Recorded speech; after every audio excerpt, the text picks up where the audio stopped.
Good morning student. तो चलिए हम नेक्स्ट टॉपिक स्टार्ट करते हैं। पी ब्लॉक एलिमेंट ग्रुप 14 का नेक्स्ट टॉपिक आता है आपके पास some important compounds of carbon. तो उसके अंदर सबसे पहले आपके पास ऑक्साइड्स ऑफ कार्बन करते हैं हम।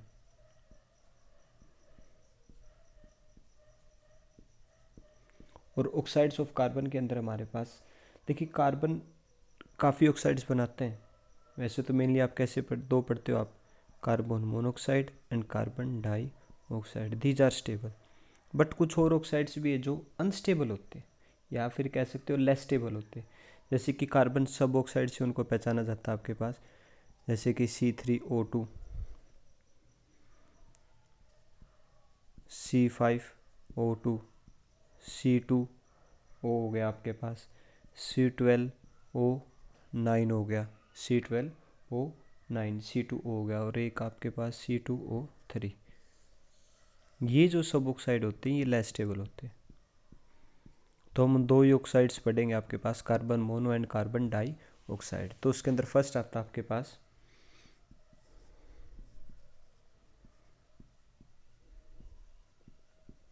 Carbon monoxide CO। तो चलिए स्टार्ट करते हैं। सबसे पहले आती है इसकी प्रिपरेशन। तो प्रिपरेशन के अंदर हमारे पास कि जब कार्बन मोनोऑक्साइड आपको मिलता है तो वो मिलता किस टाइप से है, या तो क्या होंगे, बर्निंग होगी लेकिन वो कंप्लीट नहीं होगी, इनकम्प्लीट कंबशन होगा किसका, कार्बन का ही। और किस में, इन द एयर के अंदर कंप्लीट कंबशन नहीं होगा बल्कि इनकम्प्लीट कंबशन होगा, तब हमें मिलता है एक कार्बन मोनोऑक्साइड। तो यही चीज़ पूछी जाती है, इनकम्प्लीट कंबशन होता है कार्बन का इसके अंदर। बर्निंग ऑफ पेट्रोल हो गया, डीजल हो गया, इन ऑटोमोबाइल्स के अंदर आपके पास, वहाँ पर आपको क्या मिलता है, कार्बन मोनोऑक्साइड मिलती है। इट इज़ आल्सो प्रेजेंट होता है वोल्केनिक गैसेस के अंदर, या फिर जो फिनेंसिस के अंदर से जो गैसेस बाहर निकलती है आपके पास से, उसमें से भी हमें ये चीज़ मिलती है। सेकंड बात आती है तो होगा आपके पास नॉर्मली प्रिपरेशन। सेकंड होती है प्रिपरेशन आपके पास से फॉर्मिक एसिड के द्वारा। अब देखिए फॉर्मिक एसिड आपने 10th क्लास में भी किया हुआ आपके पास, HCOOH, this is the formic acid हो गया आपके पास, मिथेनोइक एसिड। इसके द्वारा भी हम क्या कर सकते हैं, कार्बन मोनोऑक्साइड को प्रिपेयर कर सकते हैं। यहाँ पर क्या होगा, डिहाइड्रेशन होगी किसकी, फॉर्मिक एसिड की,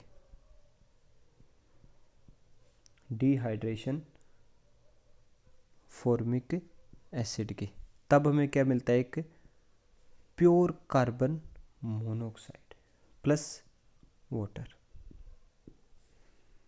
pure carbon monoxide plus water. तो ये तो होगी दो प्रिपरेशन आपके पास जनरली। नेक्स्ट आते हैं आपके पास से कि अगर हम क्या करें थर्ड प्रिपरेशन के अंदर, कि आपके पास कार्बन है प्रोड्यूस्ड बाय, कि हम उसमें से एक स्टीम पास करवा दें, यानी कि वाटर। ये हमने स्टीम पास करवा दी यहाँ पर एट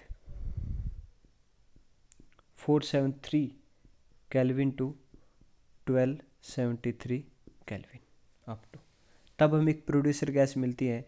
अगर आपको याद हो, सॉरी प्रोड्यूसर नहीं, वाटर गैस, 8th क्लास में भी आई हुई है ये, कि CO+H2,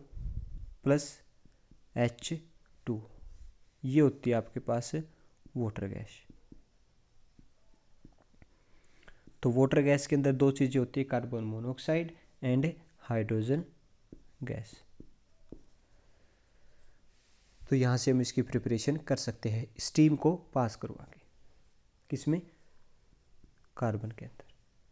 सेकंड आती है आपके पास वाटर गैस बोल देते हैं उसको, हम सिंथेसिस गैस बोल देते हैं, सिन गैस भी बोल देते हैं। नेक्स्ट आती है आपके पास प्रिपरेशन इसकी, फोर्थ प्रिपरेशन आपके पास कब, जब आप एयर को यूज़ करते हैं इंस्टेड ऑफ स्टीम, कि हमने यहाँ पर स्टीम को यूज़ किया, अब हम क्या कर रहे हैं, एयर को यूज़ कर रहे हैं यहाँ पर, यानी कि O2।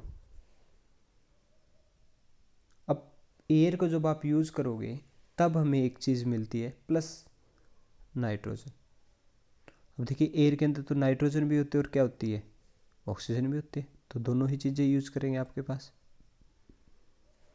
तब हमें एक नई गैस मिलती है जिसका नाम होता है प्रोड्यूसर गैस। उसके अंदर क्या होगा, carbon monoxide plus nitrogen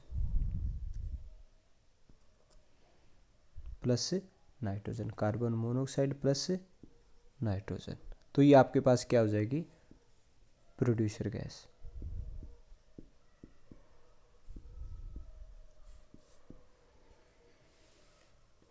this is the mixture of a producer gas. उससे नेक्स्ट आते हैं आपके पास, इसके अंदर प्रॉपर्टी आपके पास है कि आपको देखिए प्रोड्यूसर गैस मिल गई, तो कार्बन मोनोऑक्साइड वाटर गैस के अंदर भी है और किसके अंदर है, प्रोड्यूसर गैस के अंदर भी, दोनों के अंदर क्या होता है, प्रेजेंट होता है। उससे नेक्स्ट बात आती है, अगर फर्दर कंबशन चले इसका, यानी कि कंबशन कंटिन्यू चलता रहता है, तब हमें क्या मिलता है आपके पास, देखिए जैसे कि ये बनेगा आपके पास कार्बन मोनोऑक्साइड प्रोड्यूसर और वाटर गैस के अंदर आपके पास, फर्दर अगर इसका क्या करें हम, कंबशन करते हैं इसी का, तो जैसे आप फर्दर कंबशन करते हो, कंबशन करने के लिए क्या होना चाहिए आपके पास, एयर प्रेजेंट होनी जरूरी है। तो फर्दर जब आप इसका कंबशन करते हो आपको तब मिलती है आपको कार्बन डाई ऑक्साइड गैस, C2CO2। फर्दर अगर हम इसका क्या करें, कंबशन स्टार्ट रखते हैं। तो ये तो बात थी आपके पास कार्बन मोनोऑक्साइड की प्रिपरेशन, फर्स्टली इनकम्प्लीट कंबशन, फिर फॉर्मिक एसिड से, फिर कार्बन को वाटर स्टीम के अंदर से, फिर कार्बन को हम एयर के साथ पास करवाएं, और फिर अगर कंबशन कंटिन्यूसली रहता है तब हमें क्या मिलती है, कार्बन डाई ऑक्साइड रहती है। इसके बाद कार्बन मोनोऑक्साइड का स्ट्रक्चर देखते हैं कि CO का स्ट्रक्चर क्या होगा आपके पास। तो देखिए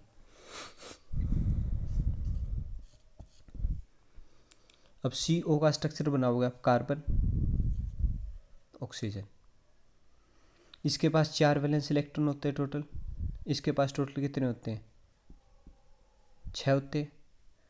तो अगर 6 वैलेंस इलेक्ट्रॉन होंगे, तो देखिए ऐसे कर दिया हमने इसको एक बार के लिए,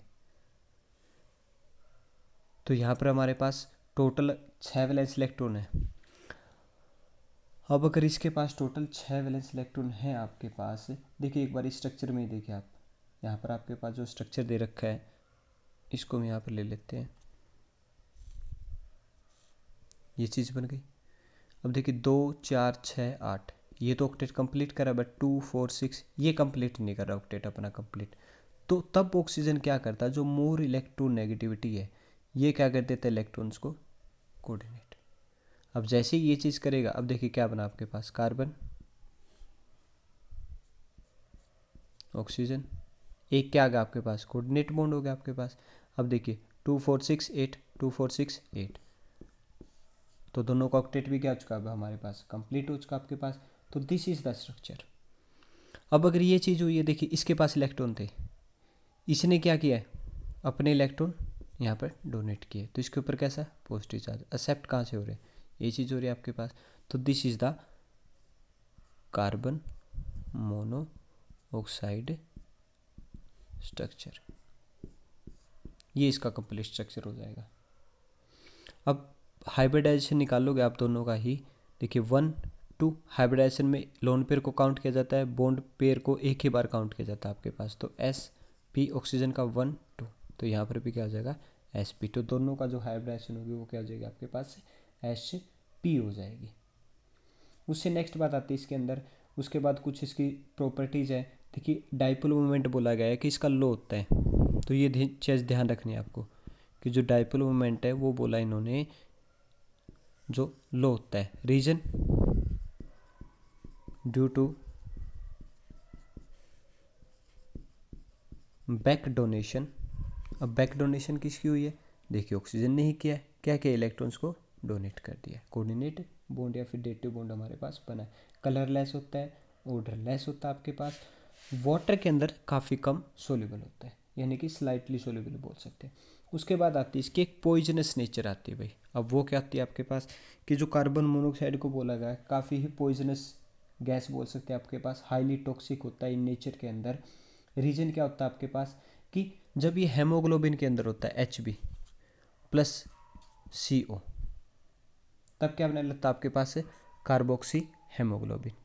तब क्या बना लेता है आपके पास है, कार्बोक्सी, ऐसे लिख देते इसको, कार्बोक्सी हेमोग्लोबिन। तो इसी चीज़ से बचने के लिए कि काफ़ी क्या होता है, स्टेबल होता है, 300 टाइम्स मोर स्टेबल बोला जाता है देन द ऑक्सी हेमोग्लोबिन से, जो हमारी लंग्स के अंदर प्रेजेंट होती है आपके पास। तो हेमोग्लोबिन प्रेजेंट इन द किसके अंदर, रेड ब्लड सेल के अंदर, कैरी ऑक्सीजन, ऑक्सीजन को कैरी करता है कौन, जो हेमोग्लोबिन होता है ऑक्सीजन को कैरी कहाँ से करता है आपके पास, लंग्स से कैरी करता है टू द लंग्स से, और कैरी कहाँ से, from the lungs to all part of the body, जो बॉडी का पार्ट होता है उनके अंदर क्या करता है, उसको वो ट्रांसफ़र करता है आपके पास। ठीक है, तो ये तो बात होगी इसकी। उससे नेक्स्ट आते हैं आपके पास, देखिए रिड्यूसिंग प्रॉपर्टी आपको लास्ट टाइम भी बताई थी लास्ट क्लास के अंदर, कि जो रिड्यूसिंग प्रॉपर्टी की बात कर रहे थे, क्या बोला गया था यहाँ पर, एक ये रिड्यूसिंग एजेंट के तौर पर इसका यूज़ किया जाता है।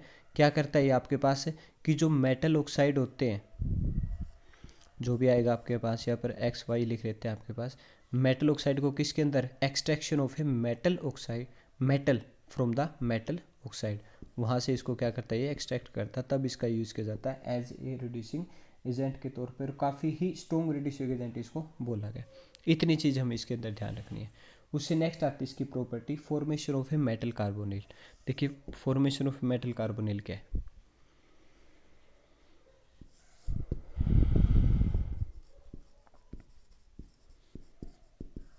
Formation of metal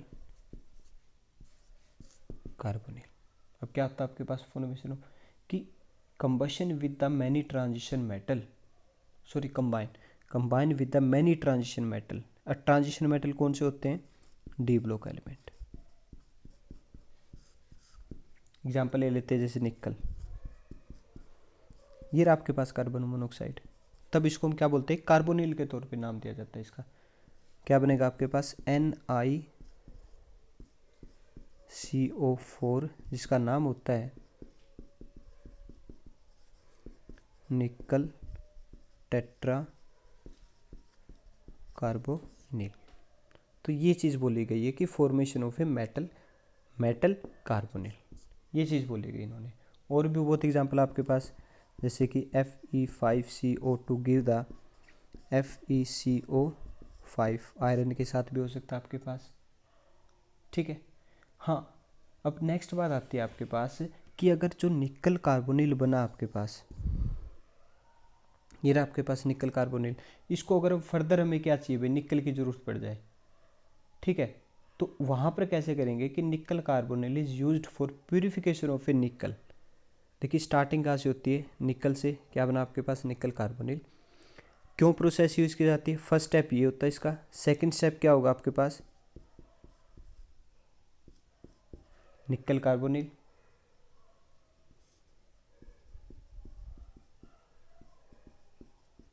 to give the nickel plus 4 carbonyl. इस प्रोसेस को हम बोलते हैं मोन्स प्रोसेस। क्या है जो था मोन्स प्रोसेस का, प्यूरिफिकेशन ऑफ निकल, निकल को प्यूरिफाई करने के लिए हम किसका यूज करते हैं, निकल कार्बोनिल का। प्यूरिफिकेशन ऑफ ए निकल यूज्ड फॉर, निकल कार्बोनिल यूज किस लिए किया जाता है, प्यूरिफिकेशन ऑफ ए निकल के तौर पर इसका यूज किया जाता है। उससे नेक्स्ट बात आती है आपके पास, पॉइजनस की बात होगी आपके पास, उससे एक छोटी सी प्रॉपर्टीज आपके पास, कि फॉर्मेशन ऑफ ए फोस्फेन। अब देखिए फोस्फेन होता है क्या, कि आपके पास कार्बन मोनोऑक्साइड है gas plus chlorine in the presence of a light to give the COCl2, this is the phosgene, this is the phosgene, combine with chlorine, combine with chlorine, presence of a sunlight to give the carbonyl chloride या फिर phosgene. ये काफ़ी ही poisonous gas होती है आपके पास ये चीज़। उसके बाद इसकी जनरली प्रॉपर्टी है, कहाँ कहाँ पे यूज़ किया जाता है इसको, देखिए water gas, producer gas, Mond's process के अंदर अभी बताया था, प्यूरिफिकेशन ऑफ निकल के तौर पे इसका यूज किया जाता है आपके पास, मैन्युफैक्चरिंग ऑफ एसिटिक एसिड बनाने के अंदर यूज किया जाता है, पेट्रोल बनाने के अंदर इसका यूज किया जाता है आपके पास, या फिर रिड्यूसिंग एजेंट के तौर पे यूज किया जाता है एक्सट्रैक्शन ऑफ मेटल ऑक्साइड को, मेटल एक्सट्रैक्शन ऑफ मेटल को फ्रॉम मेटल ऑक्साइड्स के अंदर, टेप रिकॉर्डर्स के अंदर इस कार्बोनिल्स का यूज़ किया जाता है आपके पास, एटसेट्रा। तो ये थी आपके पास कार्बन मोनोऑक्साइड्स के प्रॉपर्टीज़, उसका स्ट्रक्चर, उसकी रिएक्टिविटी या फिर उसका कोई पॉइजनस नेचर है या नहीं है।